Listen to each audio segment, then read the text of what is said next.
Salvation of India வழங்கும் ஜீவ வார்த்தை தேவ செய்தி.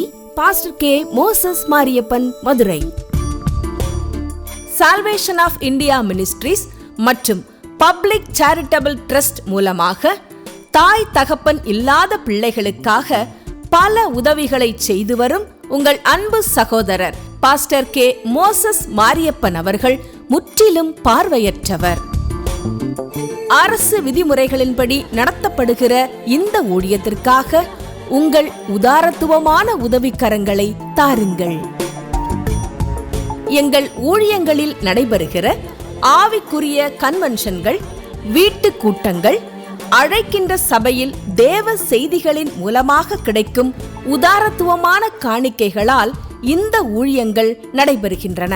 உங்கள் சபை கூட்டங்களுக்கும் வீட்டு கூட்டங்களுக்கும் ஜெபங்களுக்கும் போதகரை தொடர்பு கொள்ள விரும்பினால் தொடர்பு கொள்ளுங்கள்.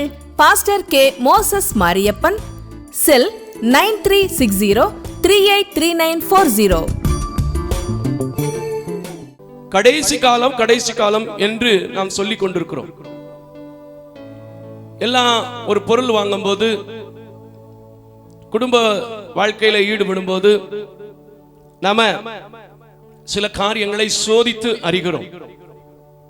ஆனா நம்ம சோதித்து அறிய வேண்டிய இன்னொரு காரியம் உண்டு. அதைத்தான் நாம் சோதித்து வேதத்தினூடாக அறிய போகிறோம். ஏன் அதை சோதிக்கணும் அப்படின்னா, நம்முடைய வாழ்க்கையில சில மாற்றங்கள், சில முன்னேற்றங்கள், சில வளர்ச்சிகள் வராமல் இருக்கிறதுக்கு காரணம், எதை நாம் விட்டுவிட வேண்டுமோ அதை விட்டுவிடாமல் இருக்கிறோம், எதை நாம் பற்றிக்கொள்ள வேண்டுமோ அதை பற்றிக்கொள்ளாமல் இருக்கிறோம். அதை இன்றாவது தெரிந்து கொண்டு நாம் விட்டுவிட்டு பற்றுக்கொள்ளும் போது தேவனுடைய ராஜ்யத்தில் நாம் பிரவேசிக்க முடியும் என்பதை விசுவாசித்தவனாய் இந்த வார்த்தை எடுத்து வந்திருக்கிறேன். எபேசியன் புத்தகம் 5வது அதிகாரம் 10வது வசனத்தை நாம் நிறுத்தி நிதானமாக வாசிக்க கேட்போம். நல்ல ஒரு வசனம். எனக்கு என்ன பார்த்து கேள்வி கேட்ட மாதிரி இருந்துச்சு. அதே கேள்வியை இன்றைக்கு உங்கள் மத்தியிலும் நான் வைக்க விரும்புகிறேன். வாசிக்கலாம். கர்த்தருக்கு பிரியமானது இன்னதென்று நீங்கள் சோதித்து பாருங்கள். இன்னைக்கு நிறைய பேரு என் மனைவிக்கு இதெல்லாம் பிடிக்கும்யா அப்படின்னு பிரியமானது அப்படின்னு சொல்லி என்னென்ன திங்க் பண்ணிக்கிட்டே இருப்பாங்க. என் மூத்த மகனுக்கு இது இது இது இது இதெல்லாம் ரொம்ப பிடிக்கும் அப்படின்னு சோதிச்சு வாங்கி கொடுக்கறதெல்லாம் வாங்கி கொடுத்துக்கிட்டு இருப்பாரு. ஆனா அவன் போக்கிலே போய்கிட்டு இருப்பான். உண்மையா பொய்யா? சில பேர் என் இளைய மகளுக்கு, சில பேர் என் வீட்டுக்காரருக்கு என்ன பிரியமோ அதை நான் பார்த்து என்ன செய்வேன். நல்லதுதான், தப்பில்ல, தவறுன்னு நான் சொல்ல வரல. ஆனால் இது பரலோகத்தில் நம்மளை கொண்டு போய் சேர்க்காது. இன்னொரு விஷயம் இருக்கு. இந்த உலகத்திற்கு வந்த இயேசு, நம்மை மீட்ட இயேசு, நம்மை ரட்சித்த இயேசு, நாம் தேவனுக்கு பிரியமாய் வாழ்ந்தா மட்டும்தான் தேவனுடைய ராஜ்யத்திற்குள்ள நாம் என்ன செய்ய முடியும்? போக முடியும். அப்ப நம்ம என்ன செய்யணும்? நாம் தேவனுக்கு பிரியமாய் வாழ்ந்திருக்கிறோமா என்பதை என்ன செஞ்சாக்கணும்? சோதித்து பார்க்கணும். உண்மையா இந்த கிறிஸ்துமஸ் பண்டிகையை நான் நினைச்சு பார்த்தேன். இதுல என்னுடைய சுயம் ஒரு நாளும் தலை தூக்கி விடக்கூடாது. அப்படித்தானே? எனக்கு எந்த மேட்டுமையும் என்ன செஞ்சிடக்கூடாது, வந்துடவும் கூடாது. தேவனுக்கு பிரியமான காரியம் என்ன அப்படிங்கறத மட்டும்தான் நான் செய்யணும். சில நேரங்கள்ல தேவனுக்கு பிரியமான காரியங்களை செய்யும் போது சில மனிதர்களை, சில காரியங்களை நாம் பகைக்க வேண்டியது இருக்கும். ஆனா அதை பத்தி நம்ம என்ன செய்யக்கூடாது? பயப்படக்கூடாது. ஏன்னா வேதம் நமக்கு அழகாய் கற்றுக் கொடுத்திருக்கிறது.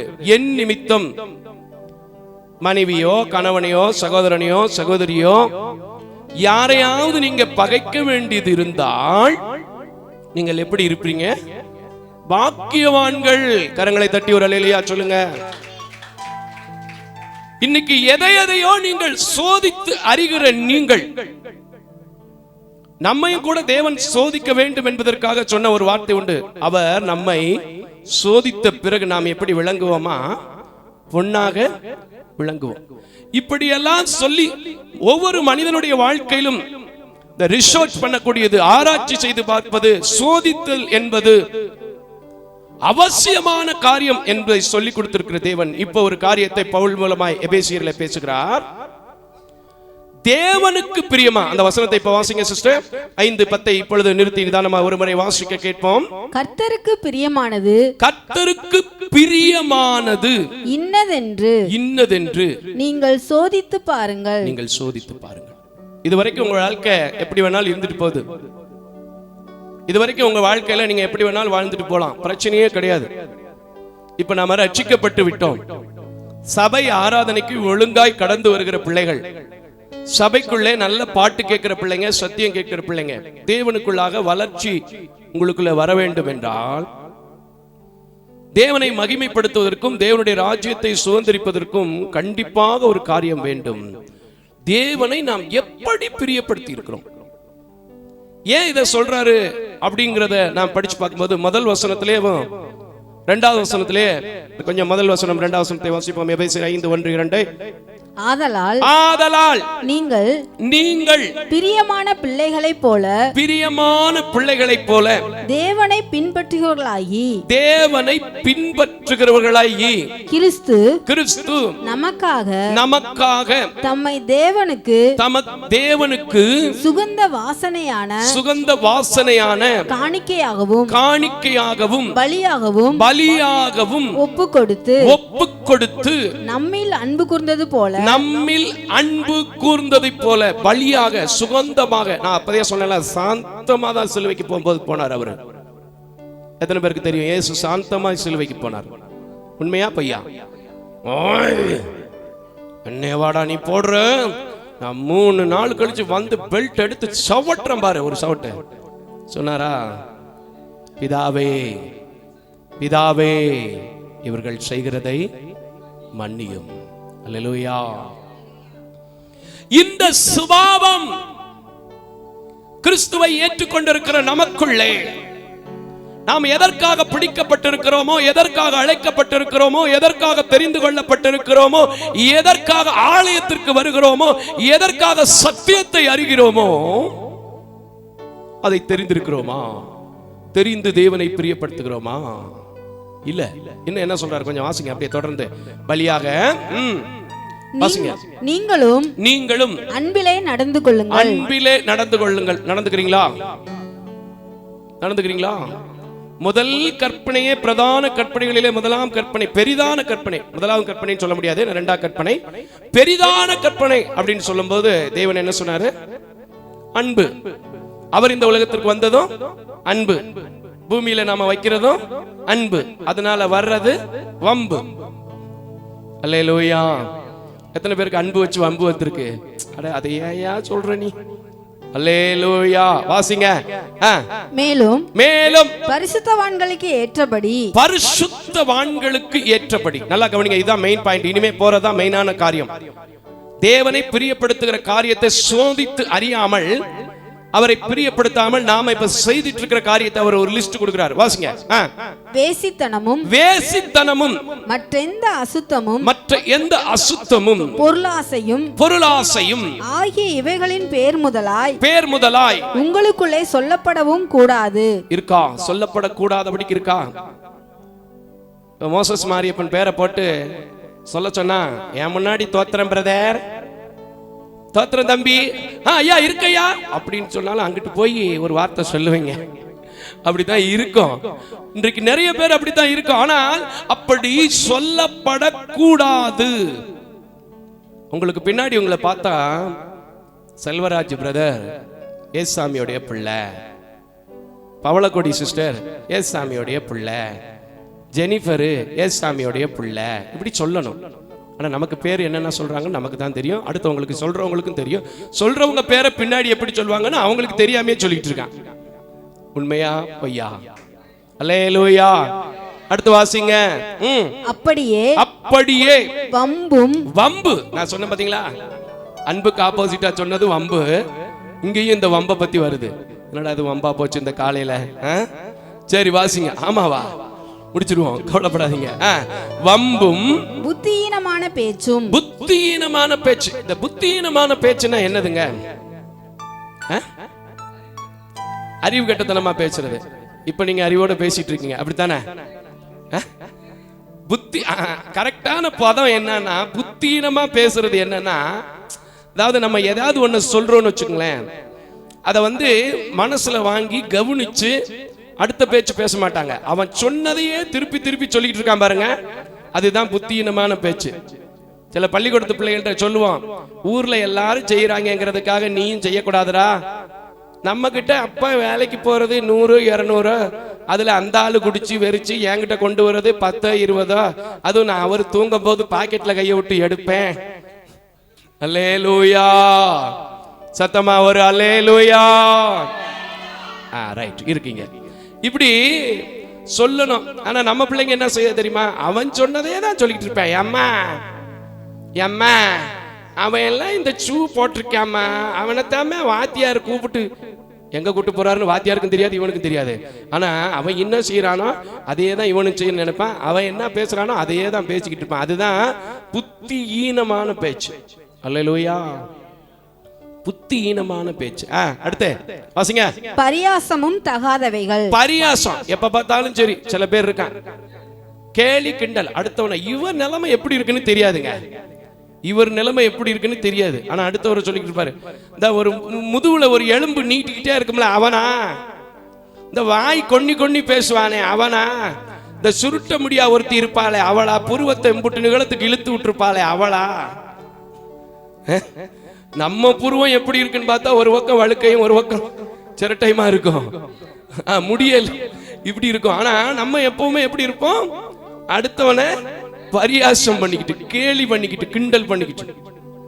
நான் சொல்லுவேங்க ஒவ்வொரு நாளும், பிரதர் அவர்கிட்டலாம் போய், பிரதர் அவர்கிட்டலாம் அப்படின்னா நான் சொல்லுவேன், ஐயா ஏதோ கர்த்தருடைய கிருபையில இரக்கத்துல தயவுல ஊழியக்காரனா நின்னேன், ஊழியக்காரனா அழைக்கப்பட்ட இன்ன வரைக்கும் நல்லா இருக்கேன். அப்படி இல்லைன்னா அவனுடைய நிலைமை தான் எனக்குன்னு சொல்லுவேனே தவிர ஒரு நாள் நான் எந்த மனுஷனையும் பரியாசம் பண்றது இல்லை. அல்லேலூயா. உண்மையா இருந்தா சபை மக்கள் ஆமேன்னு சொல்லுங்க, இல்லைன்னா இல்லைன்னு சொல்லுங்க.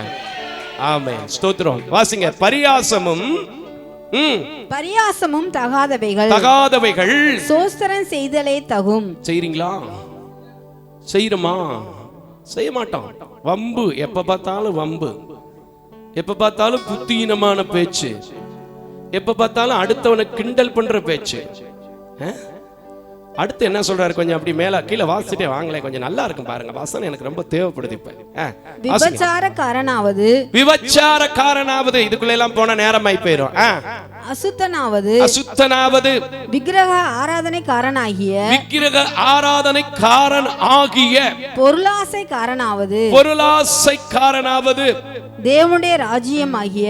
தேவனுடைய ராஜ்யமாகிய. கிறிஸ்துவின் ராஜ்யத்திலே. கிறிஸ்துவின் ராஜ்யத்திலே சுதந்திரம் அடைவது இல்லை என்று அறிந்திருக்கிறீர்களே. தெரியுமா உங்களுக்கு? சுதந்திரம் அடைவதில்லை என்று அறிந்திருக்கிறீர்களே. அல்லேலூயா. இன்னும் எங்க வாழ்க்கையில எதெல்லாம் நாம் தேவனுடைய சுதந்திரத்துக்குள் பிரவேசிக்க முடியாமல் இருக்கிறது, எதையெல்லாம் நாம் விட்டால் தேவனுடைய ராஜ்யத்தை போகலாம் என்கிறது தெரியல. அதுக்கு காரணம் என்னன்னா, எது தேவனை பிரியப்படுத்தக்கூடிய காரியம் என்பதை நாம் என்ன செய்யறது இல்ல, சோதித்து அறிகிறது இல்ல. ஒரு கடையில போய் நல்ல டிவி வாங்கணும்னா என்னதான் தெரிஞ்ச மாமே மச்சான் அண்ணன் தம்பி கூட்டிட்டு போனாலும் கடைக்காரன்ட்ட ஒரு வார்த்தை கேட்பேன், ஏங்க இவர் கூட்டு வந்துட்டாரு, இந்த டிவி 42 இன்ச்சு கடனா இருந்தாலும் பரவாயில்லன்னு வாங்குறேன், நல்லா இருக்குமா அப்படின்னு கேட்போம் ஒரு சாதாரண டிவிக்கு. ஆனா தேவனை பிரியப்படுத்துவதற்கு நம்ம விட வேண்டிய காரியம் எது, நம்ம தெரிந்து கொள்ள வேண்டிய காரியம் எது, விட்டு விலக வேண்டிய காரியம் எது, என்னைக்காவது தெரிஞ்சிருக்கீங்களா? தெரிஞ்சுக்கணுங்க. நான் தெரிஞ்சுப்பேன். மோசஸ் மாரியப்பன் ஒரு சில கூட்டங்களுக்கு வரமாட்டார், ஒரு சில வீட்டுக்கு வரமாட்டார். நிச்சயமா வரமாட்டேன், கண்டிப்பா வரமாட்டேன். ஏன்னா எனக்கு தெரியும், நான் சோதித்தருகிறவன். தேவனை பிரியப்படுத்துவது எந்தெந்த காரியம், தேவன் பிரியப்படாத காரியம் எந்தெந்த காரியம். அல்லேலூயா. கரங்களை தட்டி கர்த்தருக்கு ஸ்தோத்திரம் பண்ணுங்க. அதே சமயத்துல டைரக்டா சில காரியங்களை நான் வெளியில காட்டிக்கிறவும் மாட்டேன். ஆமென். சரி வாசிங்க, இன்னும் கொஞ்சம் வசனம் தேவைப்படுது, வாசிங்க. இப்படிப்பட்டவைகளின் நிமித்தமாக கீழ்ப்படியாமையின் பிள்ளைகள் மேல் தேவ கோபாக்கினை வருவதால். அதான் அப்பப்ப வந்துட்டு இருக்கு. கீழ்ப்படியாமையின் பிள்ளைகளாகவே நாம இன்னும் இருக்கிறனால தான் அப்பப்ப நிஜா புயல் போன்றவைகள், அப்பப்ப 40 அடி பள்ளத்துல அப்பப்ப ட்ரெயின் அங்கங்க இடிக்குது. அப்பப்ப குடும்பத்துக்குள்ளேயும் வீட்டுக்காரரும் இடிக்கிறாங்க. உண்மையா பொய்யா? அல்லேலூயா. வாசிங்க ஐயா. ஒருவனும் உங்களை வீண் வார்த்தைகளினாலே மோசம் போக்காதபடிக்கு எச்சரிக்கையாயிருங்கள். நம்ம இருக்குமா? வீண் வார்த்தை நம்மளை பேசுறதுக்கு நாமளே இடம் கொடுக்கிறோம். காரணம் என்னன்னா, தேவன் பிரியப்படுகிற காரியம் எதுங்கிறத முதல்ல நம்மளால என்ன செய்ய முடியல, சோதித்து அறிகிற அறிவு இல்லை. நம்ம கிட்ட இன்னும் புத்தீனமான பேச்சு இருக்கு. நம்ம கிட்ட இன்னும் வம்பு வளர்க்கிற காரியம் இருக்கு. நம்ம கிட்ட இன்னும் வேசித்தனத்தின் ஆவிகள் இருக்கு. நம்ம கிட்ட இன்னும் விபச்சாரத்தின் ஆவிகள் இருக்கு. நம்ம கிட்ட இன்னும் நம்ம குடும்பம் எப்படி இருக்குன்னு தெரியாது, மத்தவங்க வீட்டு சாப்பாட்டை பத்தி பரியாசம் பண்ணிட்டு இருப்போம். உண்டா இல்லையா? இப்படி இருந்தா பரலோகத்துக்குள்ளேயும் பிரவேசிக்க முடியாது, தேவனை நீங்கள் பிரியப்படுத்தவும் முடியாது. உங்க வாழ்க்கையில ஒரு மாற்றமும் வராமல் போய்விடும். நான் இதை ஏன் வைக்கிறேன் அப்படின்னா, இந்த வருஷத்தோடு குறைவுகள் எல்லாம் களையப்பட்டு ஒரு நிறைவான தேவனை நாம் பின்பற்றி இருக்கிற நீங்களும் நானும் நிறைவை காண வேண்டும். அதற்கு என்ன செய்யணும்? வருகிற நாட்களையாவது தேவனை பிரியப்படுத்துகிற ஒரு வாழ்க்கை வாழ வேண்டும். அல்லேலூயா. ஏன்னா பரலோகத்திலையும் நம்ம ஆசீர்வாதமா போக முடியும், உலக வாழ்க்கையிலையும் அவரை பிரியப்படுத்துற எந்த மனுஷனும் கெட்டு போவதில்லை. நான் இன்க்ளூடிங் மோசஸ் மாரியப்பன் உட்பட நீங்களும் கெட்டு போவது இல்லை. கரங்களை தட்டி கர்த்தருக்கு ஸ்தோத்திரம். ஹல்லேலூயா. வாசிங்க தொடர்ந்து. அவர்களுக்கு பங்காளிகள் ஆகாதிருங்கள். நல்லா சொல்றாரு. ஊர்ல தான் எனக்கு பங்காளி அப்படின்னா பைபிள்ல இருக்கு பங்காளி. நான் நினைப்பேன், நான் சொல்வேன் எல்லா போயிட்டு தைரியமா, இந்த பைபிள்ல இல்லாத ஒரு சொல்ல எந்த ஞானியாலையுமே கண்டுபிடிக்க முடியலங்க. வாசிங்க தொடர்ந்து வாசிங்க. முற்காலத்தில் நீங்கள் அந்தகாரமாய் இருந்தீர்கள். இப்பவும் அப்படித்தான் இருக்கும்.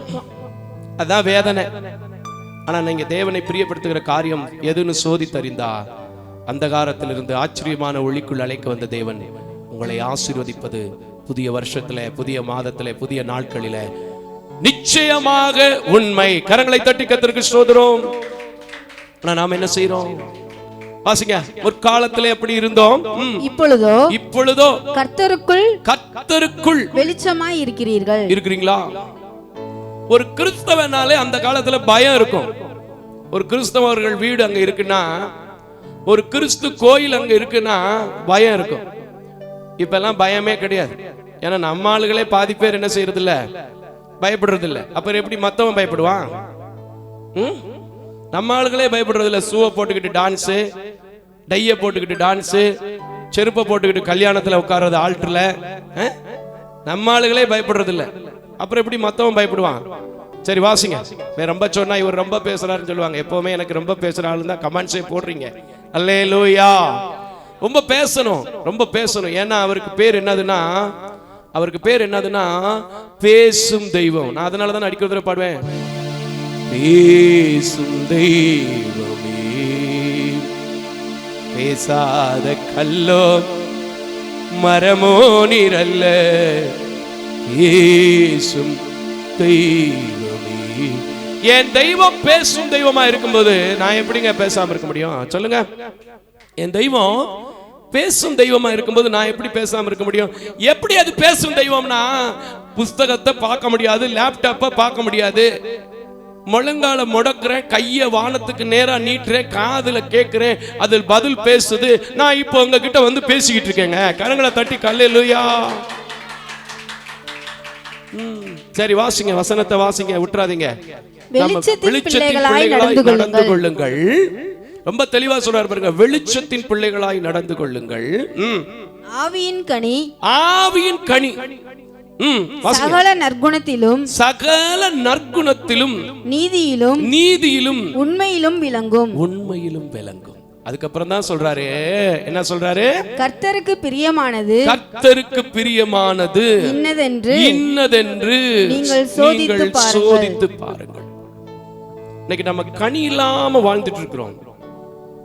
ஆவியின் கனி என்னதென்று தெரியாமல் வாழ்ந்துட்டு இருக்கிறோம். அதுக்கு நீங்க என்ன செய்யணும்னா சோதிக்கணும். ஆவியின் கனிகளின் மேல அவ்வளவு விசேஷம் இருக்குங்க. இந்த வாழ்க்கையில நாம ஒருத்தர் கூட ஏசாமி கனி இல்லாத வாழ்க்கை வாழ்றதை விரும்பவே மாட்டார். தெரியுமா உங்களுக்கு? அதுக்கு நீங்க என்ன செய்யணும்? நான் என்ன செய்திருக்கிறேன் ஆண்டவருக்காக? நான் எப்படி ஆண்டவரை பிரியப்படுத்தி இருக்கிறேன்? என்னுடைய வாழ்க்கையில நானும் என் மனைவி நானும் என் பிள்ளைகளும் எப்படி ஆண்டவரை பிரியப்படுத்தி இருக்கிறோம் என்பதை முதலாவது என்ன செய்து பார்க்கணும்? சோதித்து பார்க்கணும். இந்த ஆவியின் கனியை பத்தி எங்க இருக்கு? கொஞ்சம் யாராவது டக்குன்னு சொல்லுங்களேன் பார்ப்போம். 22 வசனத்துல இருந்திருக்கு. ஆனாலும் 19 வசனத்துல ஒரு சூப்பர் மேட்டர் இருக்கு. எடுத்துட்டு வாங்க. என்ன அண்ணன் சொன்னது நல்லதுதான். பட் 22 வசனத்துல இருந்தா ஆவியின் கனிகள் அப்படின்னு ஒரு லிஸ்ட் அங்க வருது. அதுக்கு முன்னாடி அந்த 19 ரொம்ப நல்லா இருக்கும். கொஞ்சம் வாசிங்க. மாம்சத்தின் கிரியைகள் வெளியரங்கமாய் இருக்கின்றது. அங்க சொன்னது உள்ளரங்கமான சில காரியம். அங்க சொன்னது உள்ளரங்கமான காரியம். தேவனை பிரியப்படுத்துகிறோமா, எப்படி பிரியப்படுத்துகிறோம் என்பதற்கு சோதிக்கப்படாமல் இருக்கிறதற்கு நம்ம செய்யற காரியம் பரியாசம், வம்பு, வழக்கு எல்லாம். அது போக இங்க சில காரியங்களை சொல்றாரு பாருங்க. கலாத்திய நிறுவத்துல வாசிங்க 19. இப்பொழுது அவையாவன விபச்சாரம், வேசித்தனம், அங்கேயும் சொன்னார் இங்கேயும் சொன்னார். அசுத்தம், காம விகாரம், விக்கிரக ஆராதனை, பில்லி சூனியம், பகைகள், விரோதங்கள், வைராக்கியங்கள், கோபங்கள், சண்டைகள், பிரிவினைகள், மார்க்க பேதங்கள். இதெல்லாமே படிப்பாங்க. இது எல்லாருமே படிப்பாங்க. ஆனா விட்டுறதா மாட்டோம். அதான் பிரச்சனை. போக மாட்டேங்குது. இப்படி உண்மையை சொல்லணும். அல்லேலூயா. ஆனா போகும். என் இயேசுவால் பிடிக்கப்பட்டிருக்கிறேன் என்றால், அவர் இரத்தத்தால் கழுவப்பட்டிருக்கிறேன் என்றால், நான் சோதித்து அறிந்து விட்டு விடுவேன் என்று சொன்னால் நிச்சயமா நீங்க விட்டுற முடியும். ஐயா 2 வடை வைக்கிறோம். ஒரு பழைய வடை, ஒரு சூடான வடை. எதை சாப்பிடுவீங்க? இது மட்டும் நல்லா பேசுவீங்க. 2ஐயும் சாப்பிடுவீங்களா? அது சிலருக்கு ஏத்துக்கிறோம், சிலருக்கு ஒவ்வாமையே கொண்டு வந்துடும். அல்லேலூயா. ஏற்கனவே இப்ப பாதி பேருக்கு சென்னையில ஒவ்வாமையில இருக்கிறாங்க. ஜெபம் பண்ணுங்க அவங்களுக்காக. ஏன்னா நிறைய பேருக்கு பாத்தீங்கன்னா இந்த புயல்னால வயிற்றோட்டங்கள், வாந்தி அதிகமா இருக்கு. அல்லேலூயா. என் பிள்ளைகளுக்கும் தான் இருக்கு. ஸ்தோத்திரம். ஜெபம் பண்ணுங்க. சரி போகட்டும். இப்படி நம்ம சோதித்து அறிகிறோம். ஆனா நம்ம மாம்சத்துக்குரிய வெளியரங்கமான காரியங்களையும் இருதயத்தில் செய்யக்கூடிய அந்தரங்கமான காரியங்களையும் நாம் சோதித்து தேவனை பிரியப்படுத்துகிற, நீதியை கொடுக்கின்ற, சாந்தத்தை கொடுக்கின்ற கனி நம்மிடத்துல இருக்கிறதா என்பதை நாம் என்ன செய்யணும்? பார்க்க மறந்துடுறோம். இன்னைக்கு நான் சொல்றேன், இந்த கடைசி காலத்துல அதை நீங்க பார்க்க பழகுனீங்கன்னா உங்க வாழ்க்கையில புது வருஷத்துல ஒரு பியூட்டிஃபுல்லா, ஒரு அழகான, ஒரு அற்புதமான, ஒரு ஆசீர்வாதமான ஆண்டாக உங்களுடைய வாழ்க்கை இருக்கும். கரங்களை தட்டி கர்த்தருக்கு ஸ்தோத்திரம் பண்ணுங்க. சரி இப்ப வாங்க 22 வசனத்தை வாசிங்க. ஆவியின் கனியோ அன்பு, சந்தோஷம், சமாதானம், நீடிய பொறுமை, தயவு, நற்குணம், விசுவாசம், சாந்தம், இச்சையடக்கம். இது இருக்குதான்னு சோதிச்சீங்கன்னா நீங்க பிரியமாய், தேவனுக்கு பிரியமாய் வாழ்றீங்கன்னு அர்த்தம். இது உங்களுக்குள்ள வந்துருச்சுனாலே நீங்க தேவனுக்குள்ள வாழ்றீங்க, வந்துட்டீங்க, பரலோக ராஜ்யத்தை சுகந்தரிக்க போறீங்க அப்படின்னு அர்த்தம். கரங்களை தட்டி கர்த்தருக்கு ஸ்தோத்திரம் பண்ணுங்க. கேட்கிறோம் இந்த சத்தியத்தை, எத்தனையோ முறை படிக்கிறோம். ஆனா வெறுக்கிற காரியத்தை வெறுக்க முடியல, விட வேண்டிய காரியத்தை விட முடியல, அனுப்ப வேண்டிய காரியத்தை இருதயத்திலிருந்து வெளியே என்ன செய்ய முடியல, அனுப்ப முடியல. சரி, இதை செய்யறவங்களை தேவன் ஏற்றுக்கொள்கிறாரா அப்படின்னு நான் பார்க்கும்போது நீதிமொழிகள்ல 6வது அதிகாரத்துல அவர் சொல்றாரு, நம்ம மனுஷங்கிட்ட இருக்கிற காரியங்களை அவர் சுத்தமா என்ன செய்யறாரு, வெறுக்கிறாரு. அது கூட கொஞ்சம் வசனத்திலே வாசிச்சிருமா. நீதிமொழிகள் 6:16 கொஞ்சம் வாசிக்குமா. 6 காரியங்களை கர்த்தர் வெறுக்கிறார், 7 அவருக்கு அருவருப்பு. அல்லேலூயா. இந்த உலகத்தை படைச்சது எத்தனை நாள்ல படைச்சாரு? 6 நாள்ல உண்டாக்கிட்டு 7ஆம் நாள்ல ஓய்ந்திருந்தார். சிலுவையில 7 விதமான வார்த்தைகளை நமக்காக பொழிந்தார். அதே மாதிரி 7 நாள் சுற்றி வந்த போது 7ஆம் நாளிலே அந்த எரிகோ கோட்டை என்ன செய்தது? இடிந்தது. இதே போல நாகமான் குஷ்டரோகத்தில் வந்தபோது 7 முறை முங்கி எழுந்து சொன்னார். அதே சமயத்துல இந்த சில காரியங்களையும் சொல்லி இந்த 7ம் அவருக்கு அருவருப்பும் என்று சொல்கிறார். எவ்வளவு வேதனை பாத்தீங்களா? காரணம் என்னன்னா அவருக்கு பிரியமா இல்ல. சரி, அந்த 7 வாசிருங்க. அவையாவன மேட்டிமையான கண், பொய் நாவு, குற்றமற்றவருடைய இரத்தம் சிந்தும் கை. இதெல்லாம் பிரசங்கம் பண்ணா நேரமே முடிஞ்சு போகும், பத்தவும் செய்யாது. ஏற்கனவே நம்ம சில காரியங்களை பேசவும் செய்திருக்கிறோம். துர ஆலோசனை பிணைக்கும் இருதயம். இது நிறைய பெரிய போச்சுங்க. இப்ப இந்த ஒரு காரியத்தை மட்டும் பேசினாலே எனக்கு பேசிக்கிட்டே இருக்கலாம். அப்படி எங்க பார்த்தாலும் தேசம் முழுவதும் தவறான கருத்துக்களை ஆன்லைன்ல போடுறது ரொம்ப பெரிய போச்சு. தவறான கருத்துக்களை ஆன்லைன்ல வெளியிடுறவங்க நிறைய பெருகிட்டாங்க. கவனிச்சிருக்கீங்களா? தவறான காரியங்கள் நிறைய மாடுலேஷன் சொல்லி துர் ஆலோசனைகளை. சரி, போகட்டும், வாசிங்க. தீங்கு செய்வதற்கு விரைந்தோடும் கால், அபத்தம் பேசும் பொய் சாட்சி, சகோதரர்களுக்குள்ளே விரோதத்தை உண்டு பண்ணுதல். இது நிறைய பெரிய போச்சு. இது நிறைய பெரிய போச்சு. ரொம்ப நாள் நண்பனை கூட ஒரே ஒரு வார்த்தையில பிரிச்சுறான். விரோதத்தை உண்டு பண்ணிடுறான். நிறைய பெரிய போச்சு. ஆனா இந்த காரியங்கள் எல்லாம் தேவன் அனுமதிக்கிறாரா, ஏற்றுக்கொள்கிறாரா என்றால் இல்ல, வெறுக்கிறார்.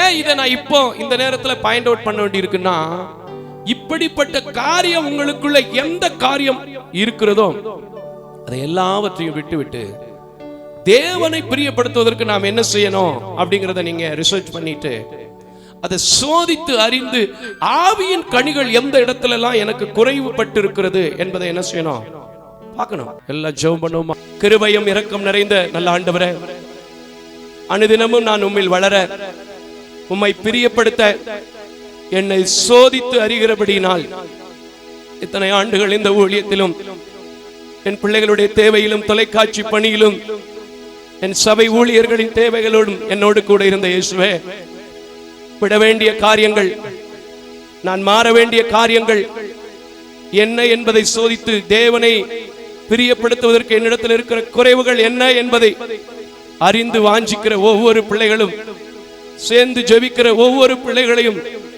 ஆண்டவரே, இந்த ஆராதனையில் ஆரம்பத்திலிருந்து நீர் இப்போது வரைக்கும் கொடுக்கிற வார்த்தையின்படி சமாதானத்தை ஒவ்வொருவருடைய வீட்டிலும் கையிட்டு செய்கிற வேளையிலும் குடும்ப வாழ்க்கையிலும் தந்து நீங்க ஆசீர்வதிக்க வேண்டும் என்று உம்முடைய கரத்தில் கொடுக்கிறேன். தொடர்ந்து இந்த ஊழியங்கள் எல்லா இடத்திற்கும் செல்வதற்கு உறுதுணையாய் இருக்கிற அன்பு சகோதரர்கள், என் உடன் ஊழியர்களை உம்முடைய கரத்தில் கொடுக்கிறேன். அவர்கள் பிள்ளைகளின் தேவைகள், குடும்பத்தின் தேவைகள் எல்லாவற்றையும் நீர் சந்தியும். இந்த ஊழியம் எங்கு நடக்கிறது, எப்படி நடக்கிறது, யாருக்கு நடக்கிறது என்பதை கூட சில நேரங்கள் தெரியாமல் விசுவாச வார்த்தைகளால விசுவாசித்து கொடுக்கிற, தொலைக்காட்சியில் பார்க்கிற என் அன்பு குடும்பங்கள் ஒவ்வொருவருக்காக நான் ஜெபிக்கிறேன். புதிய ஆண்டை எதிர்நோக்குகிற வேளையில கர்த்தர் அற்புதம் செய்யும், அதிசயம் செய்யும். உம்மை பிரியப்படுத்தி வாழுகிற போது, உமக்கு பிரியமான ஊழியத்திற்கு கொடுக்கும் போது அவர்கள் மேல் பிரியம் வைக்கிற தேவனாய், அவர்களை ஆசீர்வதிக்கிற தேவனாய் நீர் கூட இரும். எம்மட்டும் நீர் அப்படியே நடத்தினீர், எம்மட்டும் நீர் அப்படியே ஆசீர்வதித்தீர். நாங்கள் கடந்து சென்றாலும் கடந்து செல்லாத நேச கிருபை, அன்பு, சமாதானம், இரக்கம் இந்த ஆராதனையிலே, தொலைக்காட்சியிலே, யூடியூப், ஆன்லைன்ல இணைந்து கொண்ட அத்தனை பிள்ளைகள் மேல் இருக்க வேண்டும் என்று இரட்சக பெருமான் இயேசுவின் நாமத்தில் எங்களை தாழ்த்தி ஒப்பு கொடுத்து ஜெபிக்கிறேன் நல்ல பிதாவே. ஆமென், ஆமென், ஆமென்.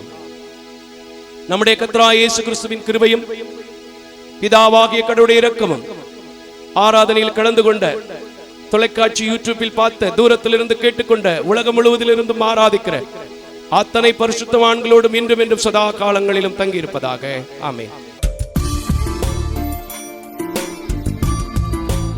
தேவ தரிசனத்தோடு செயல்படும் இவ்வூழியத்தினை உங்களது உதாரத்துவமான காணிக்கைகளால் தாங்க விரும்பினால் M Ranjith Kumar, Keputhur branch, State Bank of India, account number 33864246,482, IFSC code SBIN 0015569. உங்களது 24 மணி நேர ஜெப தொடர்புக்கு pastor K Moses Mariyappan, 2/26 SP Natham அஞ்சல், திருமங்கலம் தாலுகா, மதுரை மாவட்டம் 625706. Phone number 9360383940. ஜெபியுங்கள், தாங்குங்கள். தேவன் தாமே உங்களை நிறைவாய் ஆசீர்வதிப்பாராக.